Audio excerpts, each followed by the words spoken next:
Hello all. So there are some basic questions. అందరికీ చాలా basic అయినటువంటి క్వశ్చన్స్ ఉంటాయి. సో ఈరోజు మన దగ్గర బిందు మేడం ఉన్నారు. సో బిందు మేడమును నేను ఇద్దరం కలిసి మీకు ఏవైతే బేసిక్ క్వశ్చన్స్ ఉన్నాయో ఆ బేసిక్ క్వశ్చన్స్ మీద ఆన్సర్స్ మా అనుభవంతో కూడినటువంటి ఆన్సర్స్ చెప్తాం మేము. సో మొట్టమొదటి క్వశ్చన్ నేను బిందు మేడం అడగదలుచుకున్నాను. ఏంటంటే, ma'am, what are the qualities required for an aspirant? అంటే ఒక యూపీఎస్సీ సివిల్ సర్వీస్ ఆస్పిరెంట్ కానివ్వండి, లేకపోతే ఒక state public service commission aspirant అనే కావండి, వాళ్ళకి ఎలాంటి క్వాలిటీస్ ఉంటే వాళ్ళకి ఒక 2 yearsలో సర్వీస్ వస్తుంది? సార్, ఇన్ మై ఎక్స్పీరియన్స్ నేను చాలామంది students they have different stories for their motivation sir. Reasons తోటి మోటివేషన్తో వస్తున్నారు. But the major thing that they are lacking is consistency, perseverance, so attitude towards the exam. They should never give up. So that is the first one, and the second one is consistency. People will they'll read for 14 hours for 2-3 days, and after, so they'll take rest for 6 days. Rather than that, if you observe, so ప్రతి రోజు మనం 10 hours చదువుతున్నాం sir కన్సిస్టెన్సీగా. ఏదో కంగారుగా 14-15 hours కాకుండా 10 hours చదువుకుంటే ఆ కన్సిస్టెన్సీతో ఎక్కువ ప్రిపరేషన్ అవుతుంది సార్. ఇక్కడ యావరేజ్గా చాలామంది స్టూడెంట్స్ని మనం అడిగితే ఇక్కడ అందరూ యావరేజ్గా number of hours is the same sir, hard work is the same, but ఆ కన్సిస్టెన్సీ మెయింటైన్ చేయట్లేదు సార్. అండ్ ఆ గివప్ చేయకూడదు. ఇప్పుడు ఒక టాపిక్ అర్థం కాలేదు అంటే దాన్ని పర్సీవ్ చేయాలి. ఎట్లా కాన్సెప్చువల్ ఓరియంటెడ్గా నేర్చుకుని మరీ పర్సీవ్ చేయాలి. So these are the 3 things: consistency, perseverance and attitude, a strong attitude towards the examination. So నేను రాయగలను అన్న కాన్ఫిడెన్స్ రావాలి. ఆ కాన్ఫిడెన్స్ ప్రిపరేషన్ తోటి వస్తుంది. Okay, This is what I believe, sir. Okay. So consistency ఒకటి, పర్సివరెన్స్ ఒకటి, నెవర్ గివ్ అప్ యాటిట్యూడ్ ఒకటి, ఈ 3 క్వాలిటీస్ అయితే కంపల్సరీ ఉండాలి. ఓకే. ఇంకో ప్రశ్న అండి మీకు, why every one won't succeed? ప్రతి ఒక్కరికి ఎందుకు విజయం రాదు? ఏ కారణాల చేత? సార్, నేను స్టూడెంట్స్కి ఒక 2 pages చదవమని ఇచ్చి, సో రేపు దాంట్లో క్వశ్చన్ అడుగుతాను అని చెప్పాను sir. So when they are going, పాపం వాళ్ళు చదువుకొని వచ్చారు, they did, everyone in the class did the hard work, but నేను డైరెక్ట్గా స్టేట్మెంట్ అడిగితే అదే పేజెస్లోంచి వాళ్ళు చెప్పలేకపోయారు. బికాస్ అక్కడి నుంచి క్వశ్చన్ వస్తుందని వాళ్ళకి తెలియలేదు. They don't know the right direction. So ఆ రైట్ డైరెక్షన్ అనేది చాలా ఇంపార్టెంట్ సార్ ఈ ఎగ్జామ్కి. ఆ రైట్ డైరెక్షన్ అనేది మనకి, సో ఒక మెంటర్ దగ్గర నుంచి మనకు ఆ డైరెక్షన్ వస్తుంది సార్. ఒక టీచింగ్లో మనకు ఎలా చెప్తున్నారో, సో టీచింగ్లో ఇది చదవాలి, ఇది వద్దు, సో ఎగ్జామ్కి ఏం కావాలి అన్నది ఒకటైతే, సో మెంటర్ అనేవాళ్ళు మనం కూర్చొని ఇది ఇట్లా కాదు, ఒక డౌట్స్ వస్తాయి సార్ మనకు డెఫినెట్గా ప్రిపరేషన్ అప్పుడు మనకి చాలా డౌట్స్ వస్తాయి. సో అట్లాంటప్పుడు మన ఇక ఒక మెంటర్ ఉండుంటే, అరే నేను అడుగు ఉండాల్సింది, అప్పుడే క్లారిఫై అయిపోతే నాకు ఆ టాపిక్ అప్పుడే అయిపోతుంది సార్.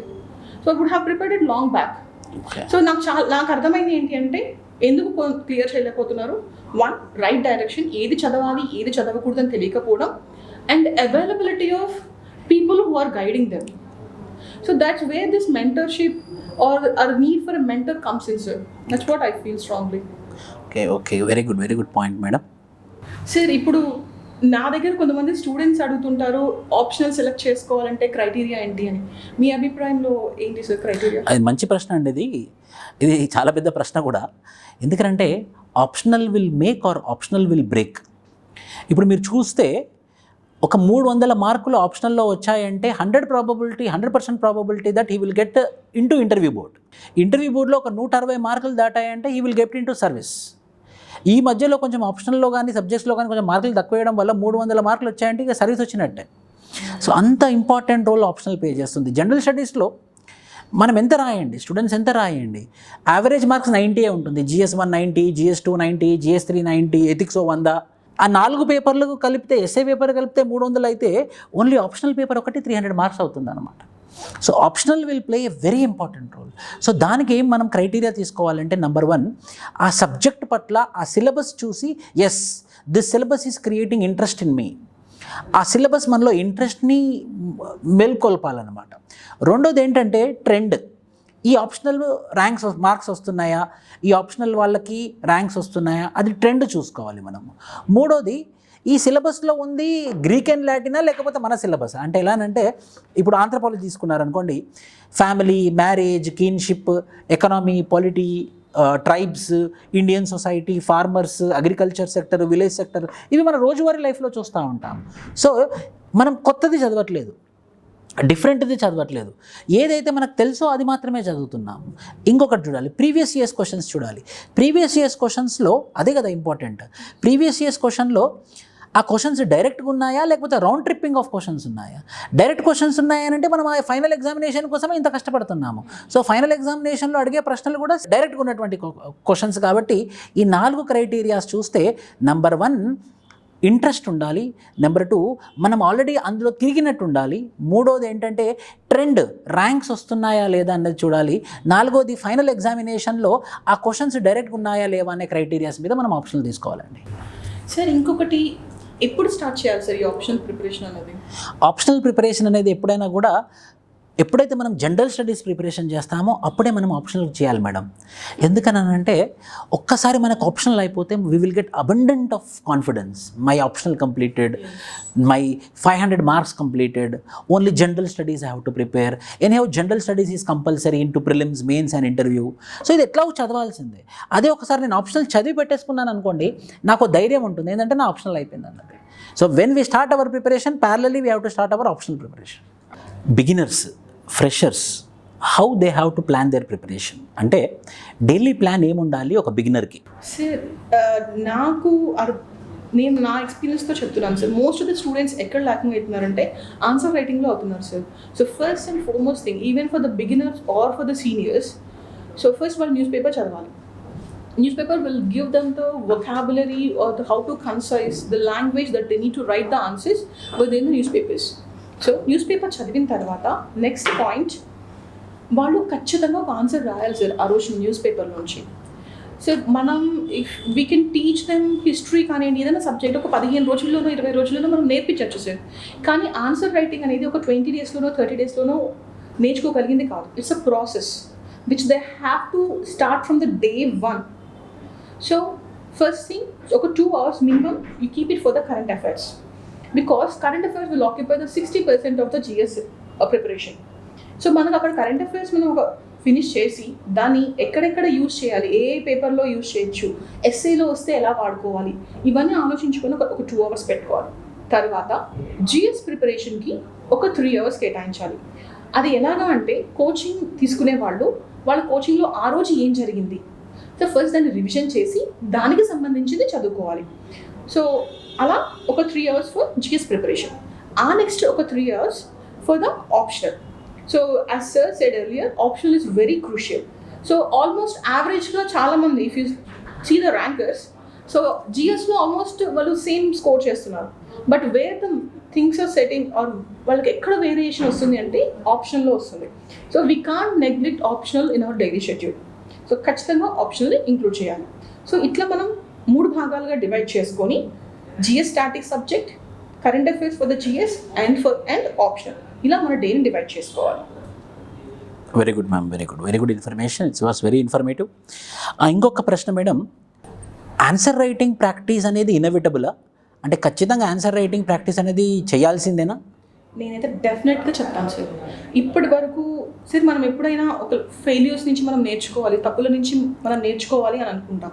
సో అట్లా కనుక గమనిస్తే, సో మనం ఇప్పుడు ఎవరైతే సక్సెస్ అవ్వలేదో వాళ్ళందరినీ అడిగితే వాళ్ళు చెప్పే ఫస్ట్ ఆన్సర్, మేము ఆన్సర్ రైటింగ్ చేయలేదు అని అంటున్నారు సార్.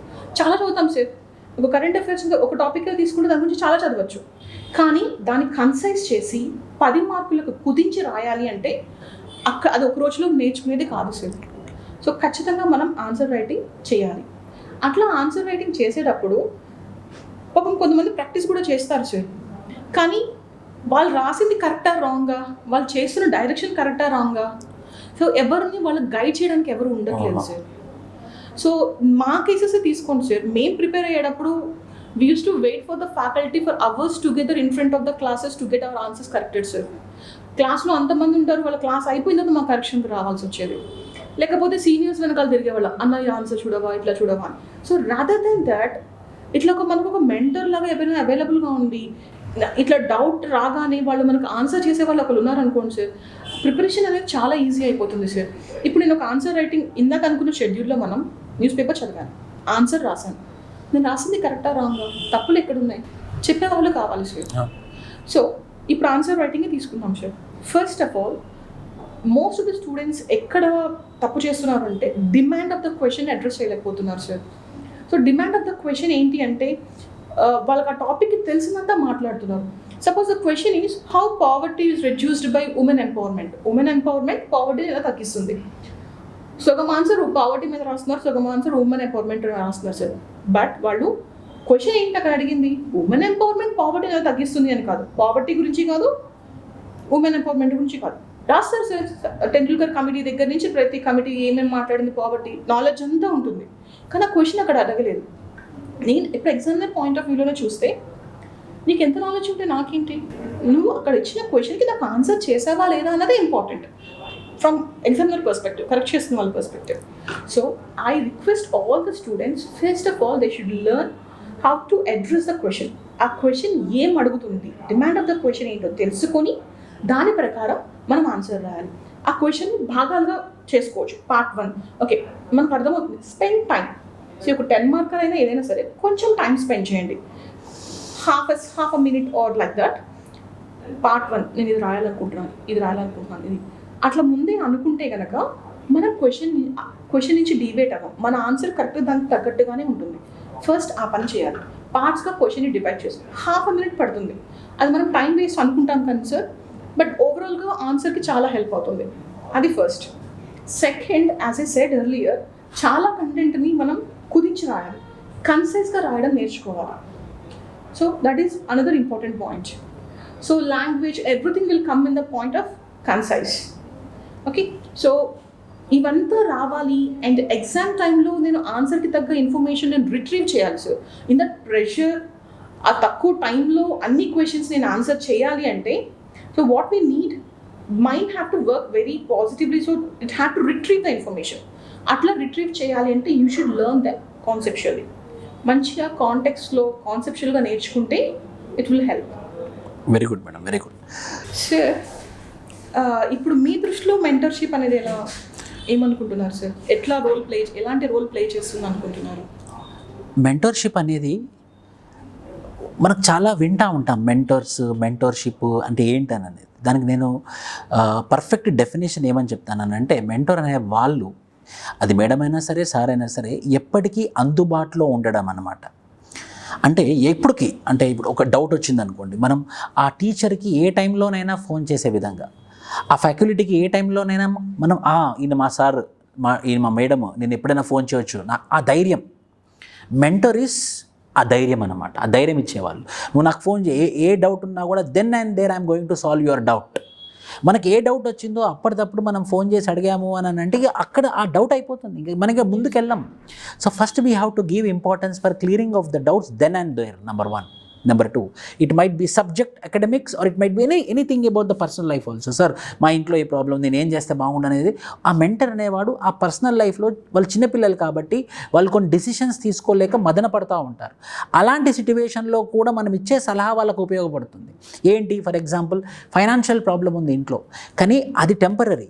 కానీ నీకు యూపీఎస్సీ అస్పిరెంట్, నువ్వు ఒక యూపీఎస్సీ అస్పిరెంట్వి, నీకు అటెంప్ట్ అనేది పర్మనెంట్, నీకు ప్రిపరేషన్ అనేది పర్మనెంట్. ఈరోజు ఆ ప్రాబ్లం వల్ల నీ యూపీఎస్సీ ప్రిపరేషన్ అనేది వెనక్కి పడకూడదు. సో ఏది టెంపరీ, ఏది పర్మనెంట్ అనేది క్లియర్గా అర్థమయ్యేటట్టు చెప్పేవాడు కూడా మెంటర్. సో సబ్జెక్ట్ అనేది కాదు, లైఫ్ లెసన్స్ కూడా చెప్పేవాడు మెంటర్.